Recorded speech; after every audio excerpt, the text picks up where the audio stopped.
अस्सलाम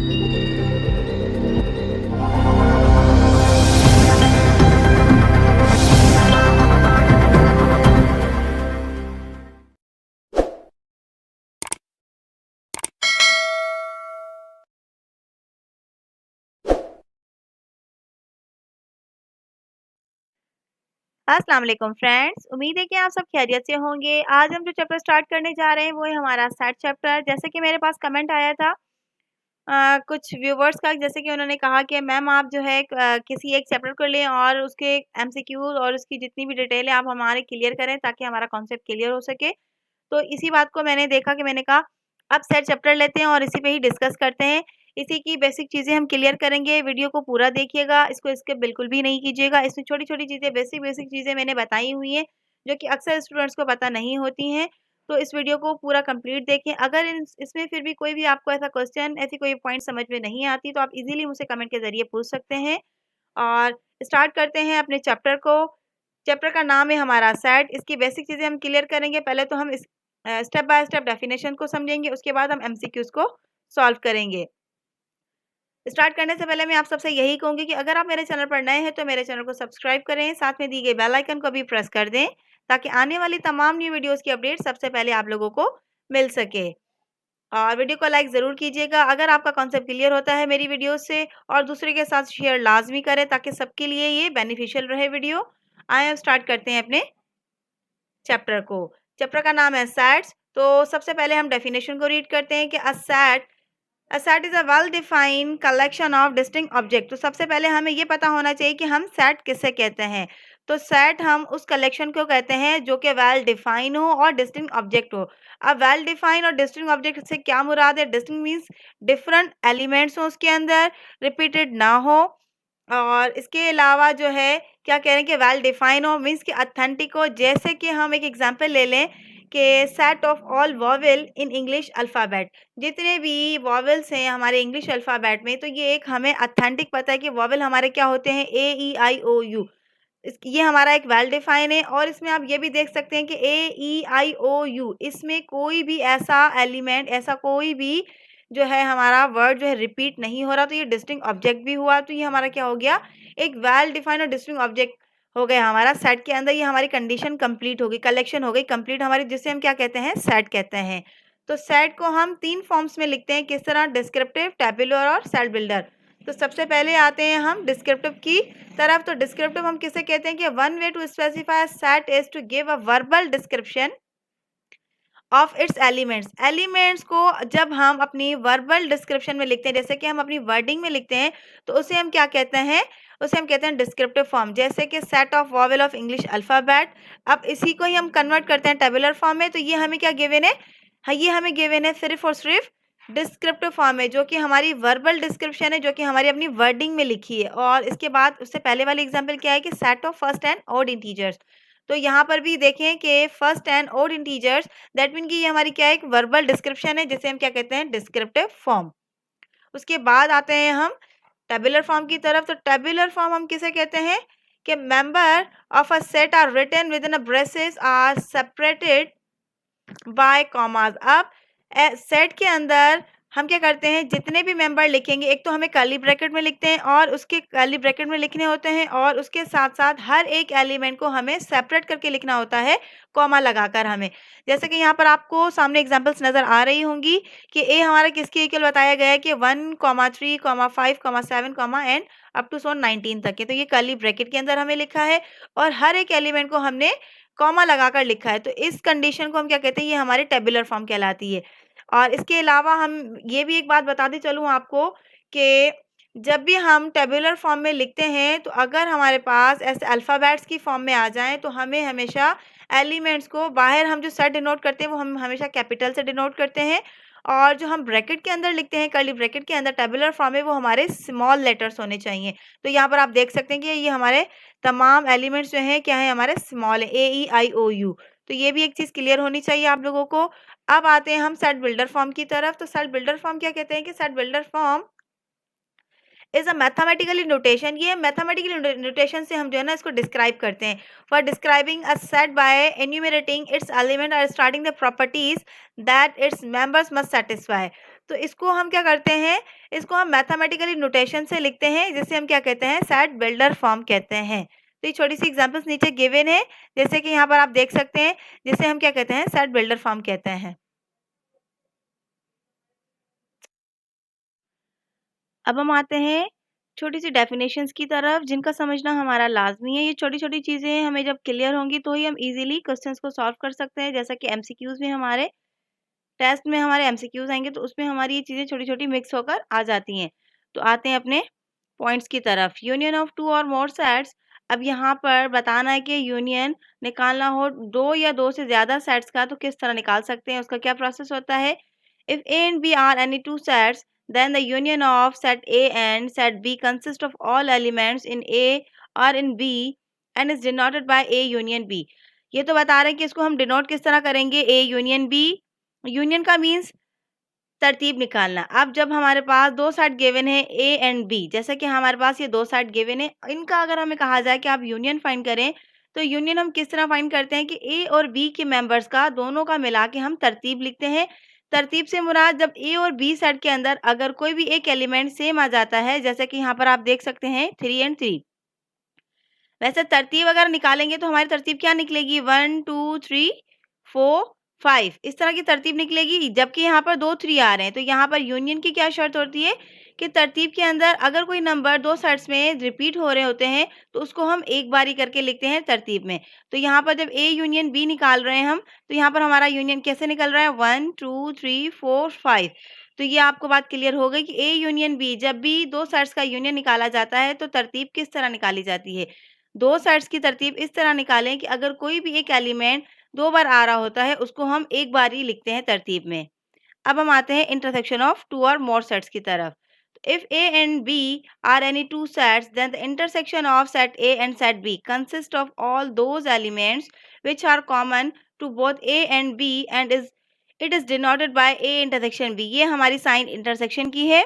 तो इंटरसेक्शन हम किस तरह निकालते हैं, जब हमें दो सेट्स गिवन होते हैं ए एंड बी, इन दोनों का इंटरसेक्शन इस तरह निकाला जाता है कि जैसे ए सेट और बी सेट दोनों के अंदर जो भी एलिमेंट्स हमारे कॉमन होते हैं, दोनों में ए सेट में भी बी सेट में भी दोनों में जो भी एलिमेंट्स कॉमन आएंगे उनका कॉमन जो होगा निकलना, वो हमारा इंटरसेक्शन कहलाएगा। जैसे कि यहाँ पर दो सेट गिवन है तो आप यहाँ पर देख सकते हैं कि कॉमन हमारा क्या आ रहा है, एक तो 3 आ रहा है और उसके साथ साथ हमारा कॉमन क्या आ रहा है, 4 आ रहा है।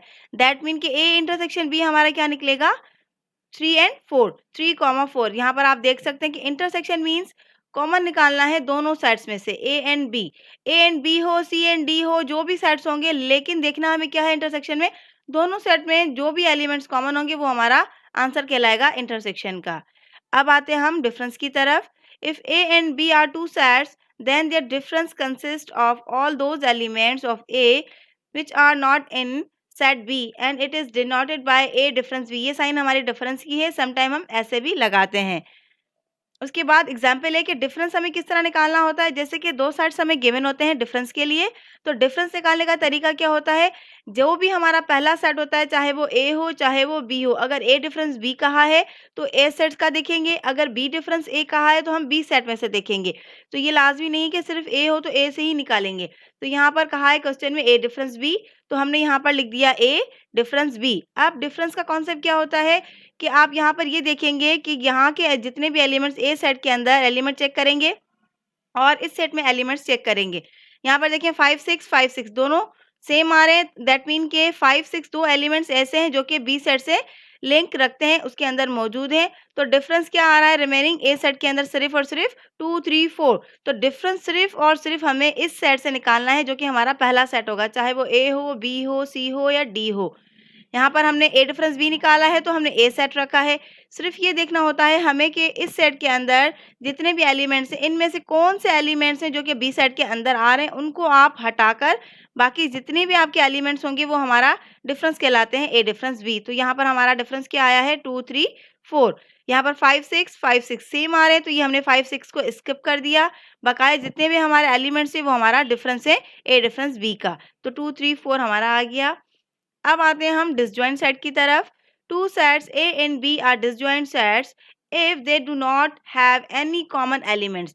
अगर दो सेट्स के अंदर कुछ भी कॉमन नहीं है, दैट मीन कि कुछ भी एक जैसा नहीं है, तो वो हमारा सेट क्या कहलाता है, डिसजॉइंट सेट कहलाता है। जैसे कि यहाँ पर एग्जांपल बताइए कि ए हमारा क्या है 4 5 सेट में, बी हमारा 6 7 8। तो यहाँ पर आप देख सकते हैं कि ना ही 4 है ना ही 5 है, कुछ भी ऐसा कॉमन नहीं है ए और बी सेट के अंदर।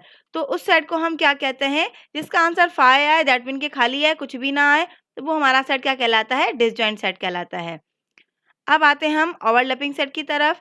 To sets A and B are called overlapping set if none of them is subset of the other and there is at least one element which is common to both the set. अब यहाँ पर इस चीज को समझना है कि overlapping set हम उसको कहते हैं जिसमें हमारा क्या होना चाहिए, दो सेट्स गिवन होते हैं हमें, उन दोनों सेट्स के अंदर एक कोई भी एलिमेंट्स हमारा दोनों सेट के अंदर आना चाहिए, तो वो सेट हमारा क्या कहलाता है, ओवरलैपिंग सेट कहलाता है। जैसे कि दो सेट्स हैं ए एंड बी के अंदर कोई भी एक एक एलिमेंट कॉमन होना चाहिए, एक जैसा होना चाहिए, उस सेट को हम कहते हैं ओवरलैपिंग सेट। तो यहाँ पर आप देख सकते हैं एग्जाम्पल में कि यहाँ पर ए सेट हमारा क्या है 1 2 3 4 5, बी हमारा क्या है 4 6 8 10। तो यहाँ पर हमारा सिर्फ और सिर्फ 4 एक मेंबर ऐसा है जो कि दोनों में एक जैसा है, दैट मीन कि ये नॉट इक्वल टू 0 आना चाहिए। जैसे कि डिसजॉइंट सेट में क्या आ रहा था, इक्वल्स टू 5 आ रहा है, दैट मीन कुछ भी नहीं होना चाहिए सेम। लेकिन ओवरलैपिंग सेट में क्या कह रहे हैं कि कोई एक एलिमेंट लाजमी कॉमन होना चाहिए, एक जैसा होना चाहिए, तो उस सेट को हम क्या कहते हैं, ओवरलैपिंग सेट। अब इसके हम फर्दर कुछ और डेफिनेशंस को भी देखेंगे, उसके बाद हम एमसीक्यूज को भी सॉल्व करेंगे ताकि आपका कॉन्सेप्ट क्लियर होता रहे। ये हमारे सेट की कुछ प्रॉपर्टीज हैं जिनका हमें पता होना लाजमी है। अक्सर इस तरह के हमारे एमसीक्यूज भी आ जाते हैं। जैसे कि यहाँ पर सबसे पहले हम देखेंगे कम्यूटेटिव प्रॉपर्टी ऑफ यूनियन, जिसका फॉर्मूला क्या है, ए यूनियन बी बराबर है बी यूनियन ए के। ऐसे ही हमारी कम्यूटेटिव प्रॉपर्टी ऑफ इंटरसेक्शन है, जिसका हमने यहाँ पर लिख दिया है associative property of union, associative property of intersection. उसके बाद आती है distributive property of union over intersection. अब ये आपको थोड़ी सी समझनी होती है कि डिस्ट्रीब्यूटिव प्रॉपर्टी अक्सर हमारे टेस्ट के अंदर जो प्रॉपर्टी आती है वो हमारी आती है distributive property of union over intersection, sometime intersection over union. ये दो तरह की प्रॉपर्टीज होती हैं, थोड़ी सी कंफ्यूज करने वाली होती हैं, लेकिन कंफ्यूज होने की जरूरत नहीं है, इसमें मैं आपका कॉन्सेप्ट क्लियर करती हूँ। तो यहाँ पर सबसे पहले देख लें आप कि क्या कहा गया है कि union over intersection, that mean कि सबसे पहले हमें क्या लिखना है, यूनियन, और उसके बाद ओवर आकर क्या कह रहे हैं, इंटरसेक्शन। तो हमने यहाँ पर पहले यूनियन लगाया, फिर ओवर लगा के हमने यहाँ पर इंटरसेक्शन लगा दिया। तो इसको अगर हम खोलेंगे तो किस तरह खोलेंगे, ए को प्रोडक्ट करेंगे इस बी से, तो क्या आ जाएगा, ए यूनियन बी। इनके सेंटर में क्या आ रहा है, यूनियन आ रहा है, तो हमने क्या लगाना है, ए यूनियन बी। तो यहाँ पर लिख दिया ए यूनियन बी। सिमिलरली जब ए यूनियन को सी से प्रोडक्ट करेंगे तो क्या आ जाएगा, ए यूनियन सी। और यहाँ पर सेंटर पे आप देखिए क्या आ रहा है, इंटरसेक्शन, तो हमने यहाँ पर लगा दिया इंटरसेक्शन। तो याद करने की जरूरत नहीं है, इसको समझने की जरूरत है किस तरह हम करेंगे। अगर इस तरह आ जाए कि इंटरसेक्शन ओवर यूनियन आ जाए, तो हमने यहाँ पर यूनियन ओवर इंटरसेक्शन था, तो हमने पहले यूनियन लगाया फिर इंटरसेक्शन लगाया। अब यहाँ पर कह रहे हैं कि इंटरसेक्शन ओवर यूनियन, तो सबसे पहले हम इंटरसेक्शन लगाएंगे, उसके बाद हम यूनियन लगा देंगे। अब प्रोडक्ट करके जब खोलेंगे तो किस तरह खोलेंगे, ए इंटरसेक्शन बी, तो यहाँ पर A intersection B. Similarly A intersection C, तो यहाँ पर लिखा हमने ए इंटरसेक्शन सी, और सेंटर पे क्या आ रहा है, यहाँ पर यूनियन आ रहा है, तो हमने यहाँ पर यूनियन लगा दिया। तो ये आपको सिर्फ ये वन साइड आपको थोड़ा सा समझना होगा, जहन में रखना होगा, उसके बाद फर्दर इसको खोलना आपके लिए मुश्किल नहीं है। इसको भी इस तरह समझना है कि अगर यूनियन ओवर इंटरसेक्शन है तो पहले यूनियन लगाना है फिर इंटरसेक्शन लगाना है, और अगर इंटरसेक्शन ओवर यूनियन है तो पहले इंटरसेक्शन लगाना है फिर यूनियन लगाना है। आई होप कि ये आपको क्लियर हो गई होंगी प्रॉपर्टीज। उसके बाद आता है D Morgan's law. D Morgan's law का भी हमें फॉर्मूला पूछा जाता है कि वन साइड दे देते हैं, बोलते हैं कि इसका सेकंड साइड क्या होगा, तो ये भी आपके जहन में होगा तो आप इजीली पिक कर लेंगे। इसी तरह ये सेकंड पार्ट भी इसका सेम है, कभी समटाइम ये दे देते हैं तो ये आपको लिखना पड़ जाता है, या आपको ये देंगे तो ये आपको ये लिखना हो जाता है।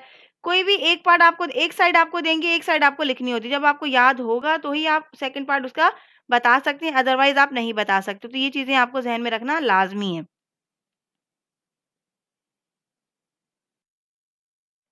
अब हम देखते हैं कुछ इंपॉर्टेंट एमसीक्यूज को। तो यहाँ पर हमें पूछा जा रहा है कि हमें सेट गिवन है और पूछा गया है कि इस सेट को हम क्या कहते हैं, कैसे जानेंगे कि कौन सा सेट है।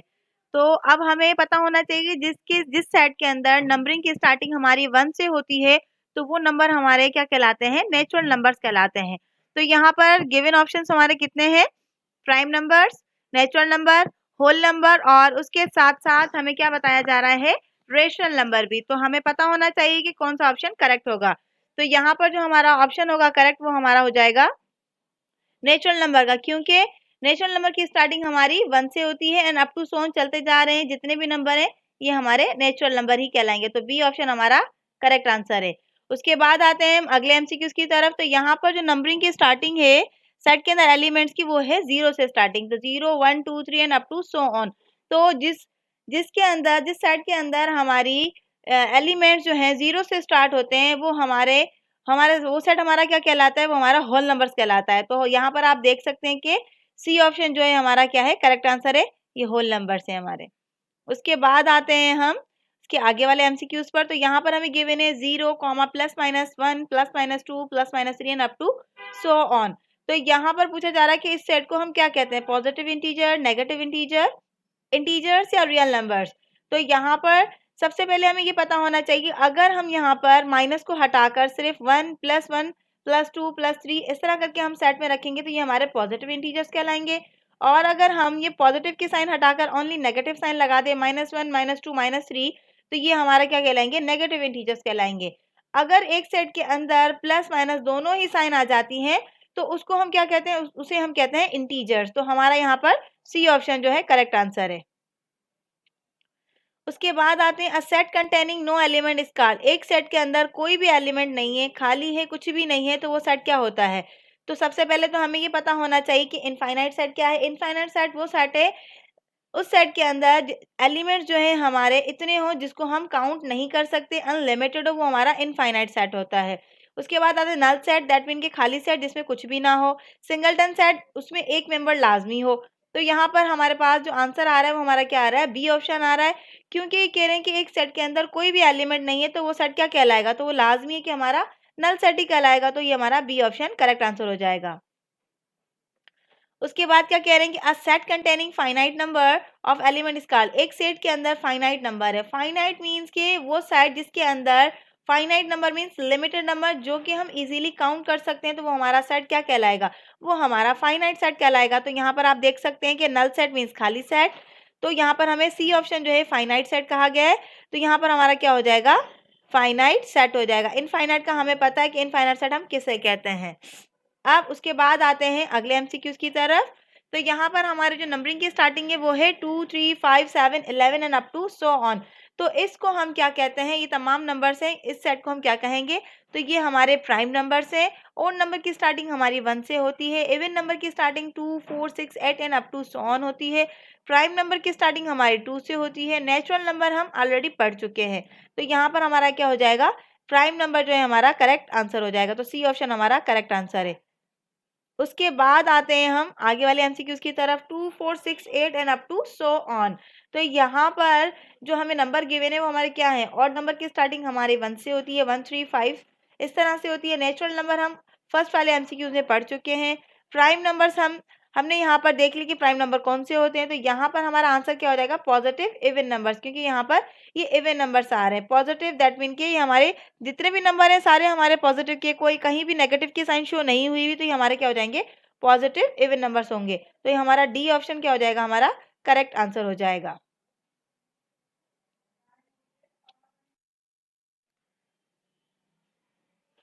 अब हम देखते हैं कुछ एमसीक्यूज को। तो यहाँ पर जो हमारा स्टार्टिंग का एमसीक्यूज है वो हमारा क्या गिवन है कि the collection of distinct and well defined object is called. जैसे कि इंट्रोडक्शन हम पीछे पढ़ते हुए आ रहे हैं कि उसे हम क्या कहते हैं, कलेक्शन हो जो कि हमारे distinct and well defined objects की हो, उसे हम क्या कहते हैं, हम सेट कहते हैं। तो हमारा जो इसमें जो करेक्ट आंसर है वो हमारा क्या हो जाएगा, सी ऑप्शन हो जाएगा, सेट। उसके बाद आते हैं हम अगले एमसीक्यूज की तरफ। A set can be written in how many ways. एक सेट को हम कितने वेज में लिख सकते हैं। जैसे कि हमने पीछे पढ़ा कि descriptive, tabular and set builder form, ये 3 हमारी फॉर्म्स होती हैं जिसको हम इजीली सेट को लिख सकते हैं जिसमें हम। तो यहाँ पर हमारा जो ऑप्शन होगा वो हमारा क्या हो जाएगा, बी हो जाएगा। उसके बाद आते हैं हम, यहाँ पर हमें गिवन है कि 0, plus minus 1 plus minus 2 plus minus 3 plus minus 4 and up to so on is called.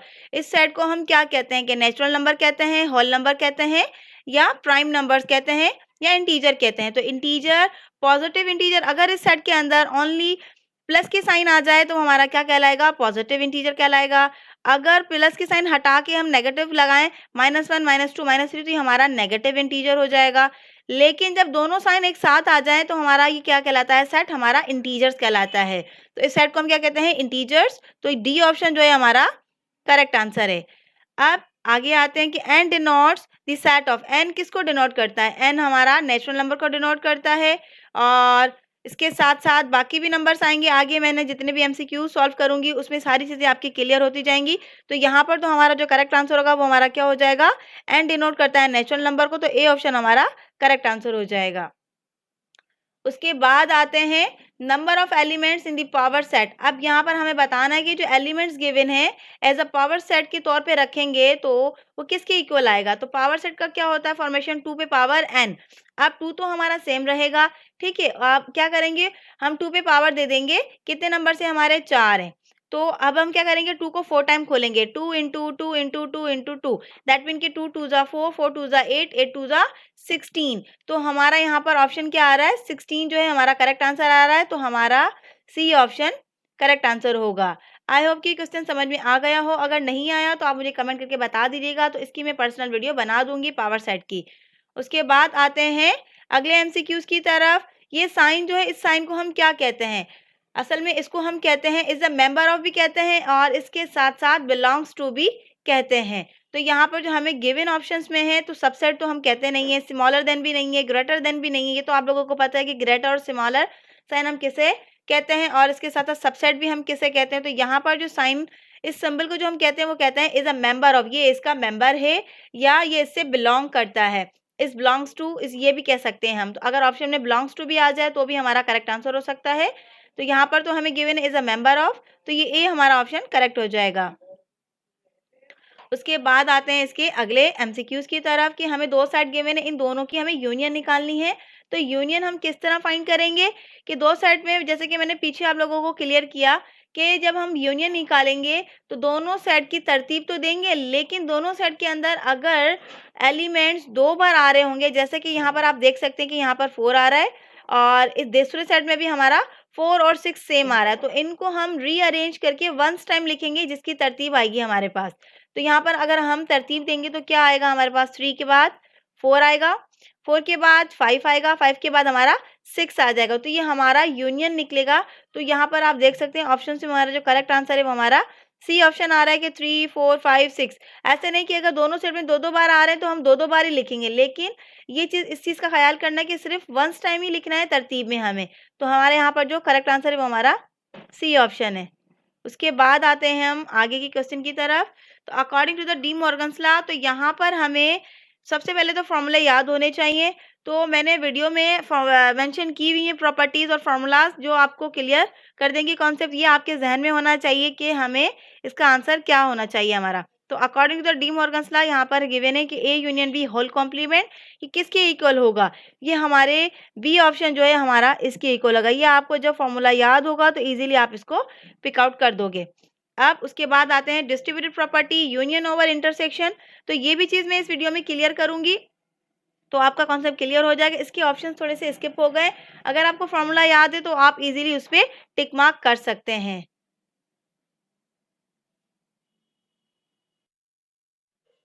अब हम सॉल्व करते हैं कुछ और इम्पोर्टेंट एमसीक्यूज। तो यहाँ पर सबसे पहले आप लोगों को ये पता होना चाहिए कि what is different between equal and equivalent set. तो जब आपको ये पता होगा इक्वल एंड इक्विवेलेंट सेट का, तो ही आप इजीली एमसीक्यूज में से आंसर को चूज कर सकते हैं कि कौन सा करेक्ट आंसर है। तो सबसे पहले आते हैं हम इक्वल की तरफ। तो इक्वल की क्या शर्त होती है, जब भी आप इक्वल सेट पर आएंगे तो इक्वल सेट में ये कहते हैं कि दो आपके पास सेट गिवन हो ए एंड बी, उन दोनों में जो अंदर के एलिमेंट्स हैं वो भी सेम होने चाहिए और क्वांटिटी भी सेम होनी चाहिए, एग्जैक्टली सेम होनी चाहिए, तो ही वो हमारा इक्वल सेट कहलाता है। दैट मीन कि ए की अगर ए सेट में हमारा 1 2 3 है तो बी सेट के अंदर 2 1 3 आगे पीछे हो, सेम हो, लेकिन क्वांटिटी भी सेम ही होनी चाहिए, तो वो हमारा इक्वल सेट कहलाता है। अब आते हैं हम इक्विवेलेंट सेट की तरफ। तो इक्विवेलेंट सेट में क्या कहते हैं कि आपके पास दो सेट होते हैं ए एंड बी, उन दोनों की शर्त क्या होती है कि दोनों के अंदर एलिमेंट्स बेशक चेंज हो लेकिन क्वांटिटी सेम होनी चाहिए। जैसे कि अगर आपके पास ए सेट है ए बी सी और बी सेट आपके पास है 1 2 3, तो ये हमारा सेट क्या कहलाएगा, इक्विवेलेंट सेट कहलाएगा। अब ये आपका कॉन्सेप्ट क्लियर हो चुका है। अब हम करते हैं एमसीक्यूज को सॉल्व।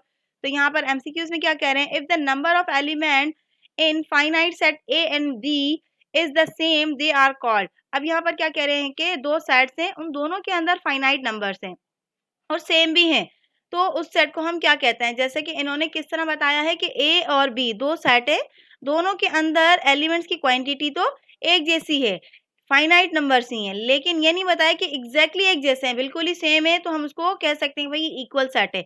तो यहाँ पर हम क्या कह सकते हैं, इक्वल सेट तो नहीं हो सकता हमारा, ठीक है। उसके बाद डिसजॉइंट सेट भी आपने पढ़ लिया, तो ये भी नहीं हो सकता, ओवरलैपिंग सेट भी नहीं हो सकता। तो यहाँ पर ऑप्शन आता है इक्विवेलेंट सेट का, क्योंकि यहाँ पर क्लियर बता रहे हैं कि आपका कॉन्सेप्ट क्लियर हो जाए कि हमारा कौन सा ऑप्शन करेक्ट हो सकता है। तो यहाँ पर होगा हमारा इक्विवेलेंट सेट। जैसे कि मैंने आपको बताया कि इक्विवेलेंट सेट के अंदर क्या कह रहे हैं कि एग्जैक्टली नंबर एक जैसे होंगे तो ही हमारा इक्वल सेट कहलाएगा, अदरवाइज नहीं कहलाएगा। तो अब उसके बाद आते हैं हम अगले एमसीक्यूज की तरफ। If two sets A and B contain exactly the same elements, तो यहाँ पर बात आ गई है सेम एलिमेंट्स की exactly A and B set के अंदर। यहाँ पर कह रहे हैं कि दो सेट्स के अंदर एग्जैक्टली सेम एलिमेंट्स है, तो उन सेट्स को हम क्या कह सकते हैं, तो वो सेट हमारा क्या कहलाएगा, इक्वल सेट कहलाएगा। उसके बाद क्या कह रहे हैं, if two sets have no common elements they are called. अगर दो सेट्स के अंदर कोई भी एलिमेंट्स कॉमन नहीं है तो वो सेट हमारा क्या कहलाएगा। जैसे कि मैंने आपको पीछे बताया कि डिसजॉइंट सेट वो सेट है जिसमें दोनों सेट्स के अंदर कोई भी एलिमेंट अगर कॉमन नहीं आता तो वो हमारा सेट क्या कहलाता है, डिसजॉइंट सेट कहलाता है। तो इसमें हमारा ए ऑप्शन करेक्ट आंसर है।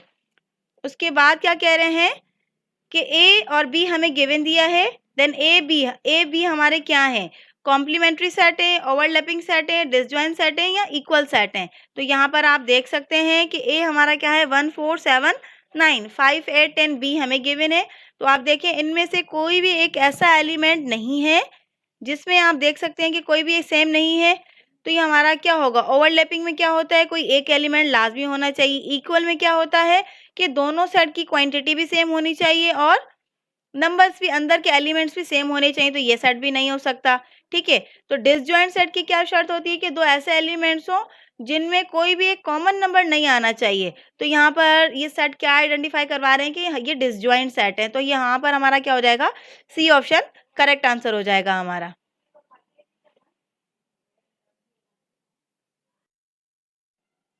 अब हम देखते हैं कुछ और एमसीक्यूज। तो यहाँ पर क्या कह रहे हैं कि if A and B are two sets, A and B दो सेट्स हैं, then A intersection B which will be equal B intersection A. तो यहाँ पर हमें बताना क्या है कि इनमें से कौन सी प्रॉपर्टी है, इन चारों में से आप देख सकते हैं।